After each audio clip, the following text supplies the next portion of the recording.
अनुराग भदौरिया जी, अब तो जनता भी कहने लगी है कि आप मौर्या की जो हैसियत है सपा में, विनोद जी आप वरिष्ठ हैं, भाजपा में क्या हैसियत में लेक्चर नहीं चल रहा है अनुराग जी। विरोधाभास इंडिया का जिसमें आकर गिरे वो सिंधु हैं हम, हमें गर्व है स्वयं पर दादा कि हिंदू हैं हम। जय श्री राम दोस्तों, आज फिर आ गया हूँ एक और वीडियो के साथ। तो दोस्तों, जैसे कि आपने सुना होगा, एक अनार और 100 बीमार, यही हालत आजकल ये जो नया गठबंधन बना है ना, INDIA, इसकी हो रखी है। अभी गठबंधन पूरी तरीके से बना भी नहीं, कोई कुछ नहीं हुआ, कोई मीटिंग चल रही है, मुंबई में मीटिंग है आज। लेकिन हाँ, प्रधानमंत्री के उम्मीदवार हर पार्टी के हो रहे हैं, मतलब सारी पार्टियों में जो भी है हेड, भाई हमारी पार्टी का प्रधानमंत्री बनेगा, हमारी पार्टी का प्रधानमंत्री बनेगा, मतलब ये हालत हो रखी है। ये मैं नहीं कह रहा, आप खुद देख लीजिए। मैं तो चाहूंगी अरविंद केजरीवाल जी हो प्रधानमंत्री के उम्मीदवार भी। अखिलेश यादव जी में काबिलियत है तो उनकी सहभागिता जरूर सरकार में होनी चाहिए। प्रियंका चतुर्वेदी कहेंगी उद्धव साहब को बनना चाहिए। हर कोई दूल्हा बनना चाहता है, सबको प्रधानमंत्री बनना है। देखा आपने, मैंने कहा था ना कि भाई इनको जनता से कोई लेना देना नहीं है। इनके जो भ्रष्टाचार इन्होंने कर रखे हैं, उस भ्रष्टाचार को छुपाने के लिए गठबंधन बना लिया INDIA करके, कि किसी तरीके से श्याम दंड भेद नीति कुछ भी अपना ली जाए, हमारा गठबंधन किसी जीजा, और फिर प्रधानमंत्री के लिए जो ये एक दूसरे की टांग खींचते रहेंगे, यही काम होना है। दोस्तों, ये जो डिबेट है ये आर भारत चैनल की है और इसी चीज के ऊपर ये डिबेट है। इस डिबेट के एंकर ऐश्वर्या कपूर ने एक सवाल INDIA गठबंधन के अनुराग भदौरिया समथिंग कुछ ऐसी था, उनसे पूछ दिया कि भाई आप ही के पार्टी के, समाजवादी पार्टी के, आप ही के पार्टी के महासचिव स्वामी प्रसाद मौर्य ने हिंदू शब्द को लेकर कुछ ऐसी आपत्तिजनक टिप्पणियां की है, उस पर आपका क्या कहना है। अब उन्होंने क्या कहा देखते हैं इस डिबेट में। तो शुरू करते हैं इस डिबेट को, और मैं मिलता हूं आपको डिबेट के आखिर में। अनुराग भदौरिया जी, अब तो जनता भी कहने लगी है कि आप बेतुकी बातें करते हैं। बोलने दीजिए, उन्होंने नेता कौन है आपका? लंदन में लेक्चर नहीं चल रहा है अनुराग जी, नेता कौन है? 2 मिनट बोलने तो दोगे। ये आप जो लेक्चर देके जब से लंदन से लौटे हैं ना, ये सुधांशु जी, मैं आज आपको राज की बात बताऊं, आपको नेता, मैं आपको आज एक राज की बात बताऊंगा। ये लंदन में जब से लेक्चर देके वापस आए हैं सुधांशु जी, इनको आजकल लेक्चर देने का बहुत शौक हो गया, मैं सच बता रहा हूँ। आप नेता पे आ जाओ। हमारे यहाँ क्या है, क्या उत्तर प्रदेश में समाजवादी सबसे बड़ी पार्टी है और उनके नेता अखिलेश यादव जी है। हम चाहेंगे अखिलेश यादव जी देश के प्रधानमंत्री बने। बट ठीक है, मामला तीसरा आ गया। हम चाह सकते हैं, समाजवादी पार्टी नेता ने कहा टिकट पे चलना चाहिए, चाहेंगे बड़ा सुनिए, समाजवादी पार्टी ने कहा अखिलेश यादव को प्रधानमंत्री, क्लैरिटी रहनी चाहिए। आप बीच बोलिए। अब आप बोलने नहीं दोगे तो कैसे बात, कितना बोलिएगा दादा? अब आप बोलने तैयार। अनुराग भदौरिया जी रुक जाइए, विनोद अग्निहोत्री जी के पास जा रहा हूँ, स्वामी जा रहा हूँ, उसके बाद तमाम तरह के अंतर विरोधाभास इंडिया गठबंधन में है, क्योंकि वो दलों का गठबंधन है, वो नेताओं का गठबंधन है। एनडीए जो है वो एक नेता आधारित गठबंधन है जिसके पीछे सब खड़े हैं। इंडिया गठबंधन जो है उसमें तमाम नेता और तमाम दल हैं जिनकी अपने अपने राज्यों में अपना अपना प्रभाव है, अपनी अपनी पकड़ है। इसलिए जाहिर है वहां तमाम तरह के अंतर्विरोध, अहम का टकराव, ये सारी चीजें हैं। लेकिन इसके बावजूद अब वो अगर पटना की बैठक और बेंगलोर की बैठक में मिले हैं और मुंबई में फिर मिलने जा रहे हैं, तो जाहिर है वो अपना संयोजक, अध्यक्ष, जो भी एक स्ट्रक्चर तैयार करना होगा वो करेंगे और सामने आएंगे अपना एजेंडा लेके, अपना विजन लेकर के। इसके लिए हमें प्रतीक्षा करनी पड़ेगी, क्योंकि बड़ी मुश्किल से तो बैठे हैं, बड़ी मुश्किल से एक साथ हुए हैं, बड़ी मुश्किल से आगे बढ़ रहे हैं। तो ये इतना आसान स्मूथ नहीं है कि एक दिन में सारी चीजें तय हो जाए एक बार में। लेकिन मैं ये कह रहा हूं कि इंडिया गठबंधन को तय तो करना ही पड़ेगा कि उनका संयोजक कौन होगा, उनका अध्यक्ष कौन होगा, कौन कमान संभालेगा, कौन एग्जीक्यूट करेगा। एक जिम्मेदारी तो देनी पड़ेगी, स्ट्रक्चर तो तैयार करना ही पड़ेगा। स्वामी जी, सुधांशु जी, विनोद जी ने बहुत शांति से अंडरहैंड दिया है आपको वापस। विनोद जी से मैं कहना चाहूंगा, मान्यवर, कब उन्होंने हमारी सरकार में रहते हुए कहा हिंदू धर्म एक धोखा है? कभी नहीं बोला। और मैं तो ये कहना चाहूंगा, आज की डेट में वो अखिलेश यादव जी जो कहते हैं मैं भगवान विष्णु की मूर्ति बनवाऊंगा सबसे बड़ी, वो अखिलेश यादव जी टीवी इंटरव्यू बोल चुके हम तो भगवान कृष्ण के वंशज हैं। वो अखिलेश यादव जी जिन्होंने 2022 चुनाव से पहले भगवान परशुराम की मूर्ति का अनावरण किया अपनी पार्टी के ब्राह्मण सम्मेलन में। तो ये बताइए, और आज स्वामी प्रसाद मौर्य की जो हैसियत है सपा में, विनोद जी आप वरिष्ठ हैं, भाजपा में क्या हैसियत थी? तो क्या हैसियत थी? इसकी ये पसंगे वाली हैसियत भी तो नहीं थी। उनको इतना बड़ा स्टेचर दे रखा है। अब आप ये बताइए दोनों में से सच क्या है? ये तो मतलब वो जैसा कि वो दर्शन शास्त्र का प्रश्न होता था ना, ये स्वप्न सच है कि वो स्वप्न सच है। और स्वामी प्रसाद मौर्य तो इतने गजब है, जब तक भाजपा में रहे इनको कुछ गलत नजर नहीं आया, और उससे पहले बसपा में थे। विनोद जी याद करिए, उस बसपा में जो नारा था हाथी नहीं गणेश है ब्रह्मा विष्णु महेश है, और ये नारा खड़े होकर लगवाते समय मंच पे बैठे रहते थे स्वामी प्रसाद मौर्य। जिस बसपा में नारा लगता था ब्राह्मण शंख बजाएगा हाथी बढ़ता जाएगा, 5 साल सत्ता की मलाई वहां लिए यहां लिए, और उसके बाद जब कहे कि भाजपा सत्ता से बाहर करवा देंगे और खुद अपना पर्सनल चुनाव हार गए। तो अब दो बातें हैं, या तो मैं मानता हूं कि वो अपना मानसिक संतुलन खो बैठे हैं। अनुराग जी कह रहे थे तो मुझे समझ में नहीं आ रहा, स्वामी प्रसाद मौर्य के पेट में कौन सा मरोड़ होता कि जुगाली करने लगते हैं। या फिर मैं अखिलेश जी से कहूंगा, अखिलेश जी को सावधान होना चाहिए। जैसे मैं ऑन द लाइटर नोट कहूंगा, ऐश्वर्य जी, हम लोग बचपन में सुनते थे कि ट्रेन में कई बार कुछ जाली बाबा टाइप रहते थे, जो लोग कुछ ऐसा नशे का प्रसाद खिला देते थे लोगों को और उसका सामान लूट ले जाते थे। तो अखिलेश जी को समझना चाहिए कहीं ये वही बना हुआ स्वामी तो नहीं है जो पता नहीं कौन सा प्रसाद नशे कहां नीचे देख संपत्ति की नीलामी करके ले जाए, या वो उनकी पार्टी में कोई मोल तो नहीं है जो उनकी पार्टी को निपटाने के लिए आए हैं, क्योंकि घाट घाट का पानी पीकर आए हैं। कहीं ऐसा ना हो कि सपा की हालत ये कर दे कि ना घर के रह जाए ना घाट के। जवाब दीजिए अनुराग जी, स्वामी जी आ रहा हूं। अब मैं बोल लूं? हाँ बोलिए। देखिए, भारतीय जनता पार्टी से सवाल आपने क्या पूछा था? अच्छा, एक चीज और कह दो, सवाल क्या पूछा? स्वामी प्रसाद मौर्य ने आज तक महंगाई बेरोजगारी पर कुछ नहीं बोला, जिसमें अभी अनुराग भदौरिया बहुत लंबा प्रवचन देंगे। स्वामी जी कुछ नहीं बोलते। मेरी बात सुन लीजिए, मैं तो बोल रहा हूं, मेरी तो सुन लो प्रभु। मैं तो आपके सामने बैठा हूं, आपके सामने बैठा हूं। आप बड़ी लंबी लंबी बता रहे थे बेरोजगारी पे, तो आप लंबा लेक्चर अभी कहीं दे रहे थे दूसरे चैनल पे कि हमने तो रोजगार बहुत दे दिया। आपने अगर रोजगार दिया होता तो आज आपको ये मुद्दे स्वामी प्रसाद मौर्य में देखा एक शब्द नहीं, ये जनता है रोजगार पे बोले। ये मेरी बात सुन लीजिए अनुराग जी, सुन लीजिए, स्वामी प्रसाद मौर्य में कुछ बोलेंगे? मेरे बीच में क्यों इतना बोलते हैं? मैं आपसे पूछ रहा हूँ, तो आप आपसे कुछ पूछो, हम बोलना पूछो, जवाब देते हो, लाना शुरू करते हुए। ये तो दिक्कत है, ये तो दिक्कत है भाई। बोलिए क्या? ये तो दिक्कत है। आप कमाल की जल्दी से 30 सेकंड्स बोलिए। आए बाएं साए कुछ भी बोल दें, कुछ के लिए आप ताली बजाते हो। बहुत बढ़िया सुधांशु जी, बहुत बढ़िया बोला आपने। हम बोलना शुरू कर देते हैं तो आप उसमें कूद पड़ते हो अपना। 30 सेकंड वेस्ट किया आपने। अरे भाई, मुझे भी तो बोलने का मौका दीजिए। लोकतंत्र आपके यहाँ भी 30 सेकंड वेस्ट किया है, पूरा समय समा बांध रहे हैं। पत्रकारिता में भी, यहाँ आपके चैनल पे भी लोकतंत्र है। 45 सेकंड वेस्ट। लोकतंत्र, वैसे भी लोकतंत्र बाहर मुश्किल से मिल पाता है। Thank you very much. Studio in, thank you. Studio वापस आ रहा हूं, 1 मिनट आपने अपना वेस्ट किया। Anurag ji thank you very much. Pankaj ji और फिर स्वामी जी आपके पास आ रहा हूं। पंकज जी, विपक्ष का नेता पे जब भी बात होती है तो आप कहते हैं कि ऐश्वर्या चुन लिया जाएगा, टेंशन मत लो। अभी तो नीति की बात हो रही है।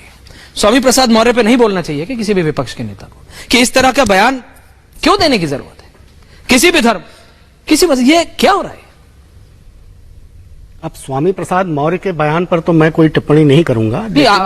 आप उसे ठीक मान सकते हैं, आप वरिष्ठ पत्रकार हैं, आपने इस तरह के कई नेताओं को आपने कवर किया।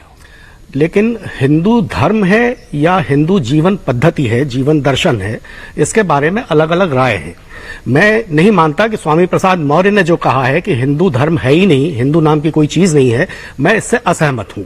लेकिन हिंदू उस तरह का धर्म है या जीवन पद्धति है, यह भी एक विचार का विषय है।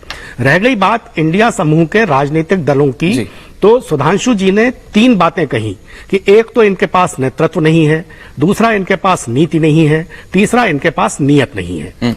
तो जैसा आपने कहा ऐश्वर्य कि नेतृत्व समय आने पर उभर आएगा, और मुझे नहीं लगता कि इंडिया समूह के राजनीतिक दल आपस में नेतृत्व को लेकर लड़ेंगे, क्योंकि इस बार प्राथमिकता फिलहाल जो मौजूदा सरकार है उससे मुक्ति पाने की है। दूसरी बात जो सुधांशु जी ने कही कि नीति नहीं है, मैं समझता हूं कि नीति इंडिया समूह के विपक्षी दलों की है और स्पष्ट है। नीति यह है कि सामाजिक विभाजन नहीं होने देना है, गरीबों और वंचितों के साथ अन्याय नहीं होने देना है।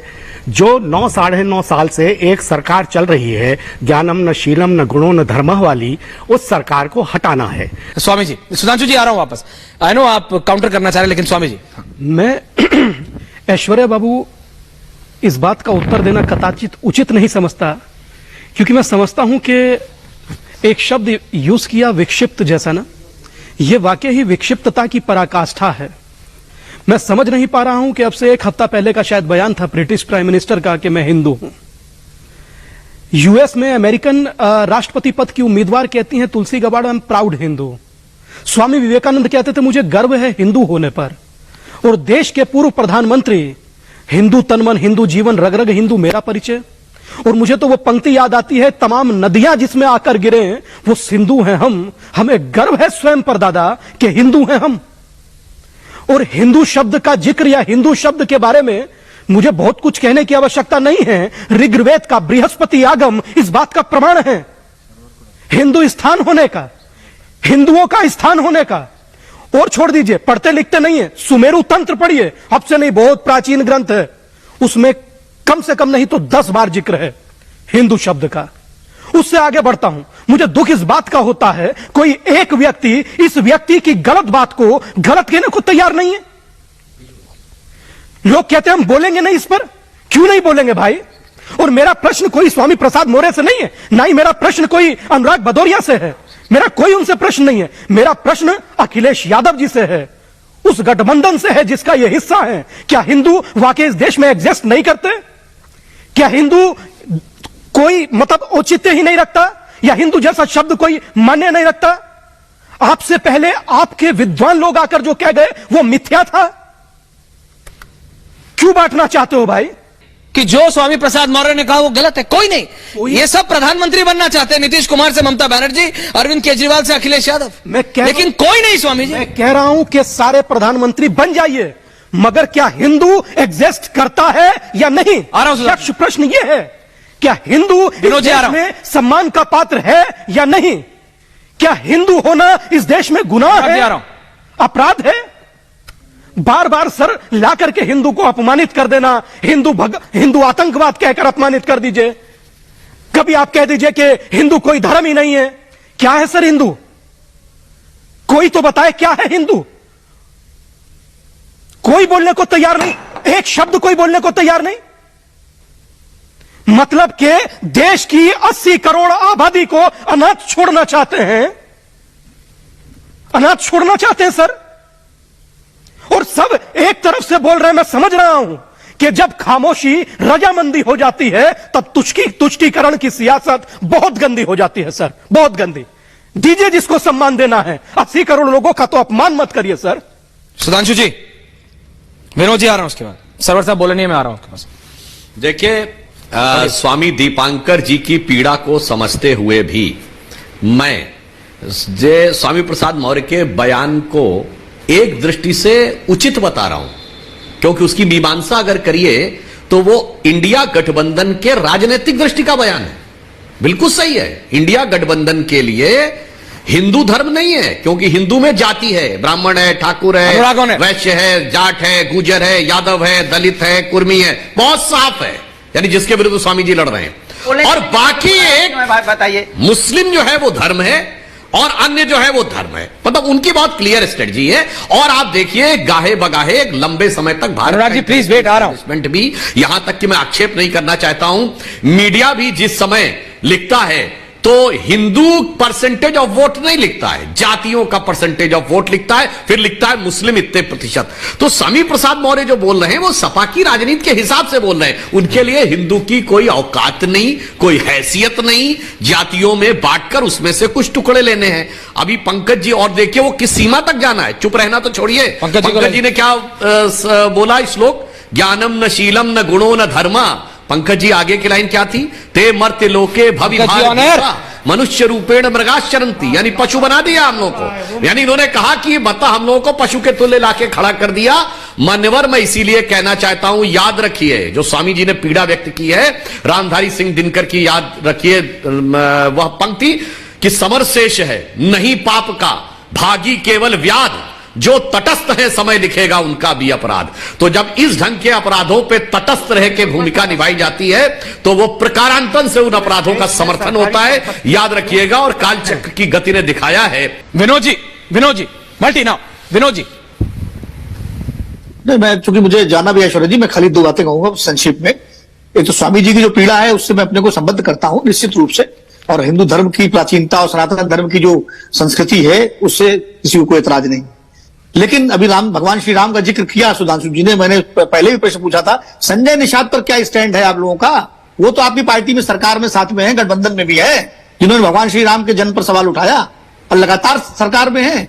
तो ऐसा नहीं है, इसीलिए मैं कहता हूं। और कल को स्वामी प्रसाद मौर्य अगर पाला बदल कर आपके साथ आ जाएंगे तो आप फिर बाहें फैला कर उनका स्वागत करेंगे। ये भारतीय राजनीति का चरित्र है, और जिससे स्वामी जी आप जैसे आध्यात्मिक पुरुषों को इस पूरे प्रवृत्ति के खिलाफ खड़ा होना पड़ेगा, किसी एक दल या एक गठबंधन को लेकर नहीं। ये जो भारतीय राजनीति का दोहरा चरित्र है, हमको उसके खिलाफ खड़ा होना पड़ेगा कि एक तरफ तो ये बड़ा अच्छा है तो दूसरा खराब है। ऐसा नहीं है। अगर स्वामी प्रसाद मौर्य के बयान की जितनी निंदा की जाए, भर्त्सना की जाए, उतना जरूरी है, और उतना उनको महत्व भी न दिया जाए कि वो उनका बयान कोई ऐतिहासिक बयान बन जाए। स्वामी प्रसाद मौर्य की कोई हैसियत नहीं है जो हिंदू धर्म पे उंगली उठा सके। बड़े बड़े आए और चले गए। हिंदू धर्म जहां है और वहां है और आगे भी बढ़ेगा, हजारों साल से है और हजारों साल शताब्दियों तक रहेगा। मैं विनोद भाई को कहना चाहता हूं, संबोधित करते। विनोद जी और स्वामी जी को रखिए। मैं विनोद भाई मात्र इतना कहना चाह रहा हूं कि ये पीड़ा, ये दुख मात्र इसलिए है, और ये किसी एक व्यक्ति के प्रति नहीं, जो भी समाज को बांटने का कार्य करता है विनोद भाई, ये हर उस व्यक्ति के प्रति मन से स्वतः निकल जाता है। आज 277 दिन हो गए विनोद भाई भिक्षा यात्रा करते करते, और भिक्षा में किसी से दाल आटा चीनी चावल पैसा नहीं मांगा, जातियों में ना बटकर एक हिंदू होने की भिक्षा मांग रहा हूं। चाहे वो 4 डिग्री टेम्परेचर से लेकर 44 डिग्री टेम्परेचर हो। और आज मुझे इस बात का गर्व है 277 दिन बाद 25 लाख लोग अब इस विचार के पीछे खड़े हैं जो जातियों में ना बटकर एक हिंदू होने में विश्वास रखते हैं। मुझे इसलिए आज अधिक दुख हुआ, और दुख होना जायज भी है। एक सनातनी होने के नाते, एक सन्यासी होने के नाते कौन दुखी नहीं होगा दादा? जब आपके विचार और आपके शब्दों में पीड़ा छलक सकती है, तो मैं तो एक सन्यासी हूं, आपका दिया खाता हूं, आपका दिया पहनता हूं, आपके अधिकार में चलता हूं, तो बोलूंगा सनातन के लिए नहीं तो किसके लिए दादा? तो दोस्तों देखिए आपने डिबेट, आई होप कि आपको ये डिबेट पसंद आई होगी। अगर डिबेट पसंद आई है तो इसे लाइक कीजिए, शेयर कीजिए, और हाँ अगर चैनल पर नहीं है तो सब्सक्राइब जरूर कीजिए। मिलता हूं फिर किसी और नई वीडियो के साथ, तब तक जय श्री राम।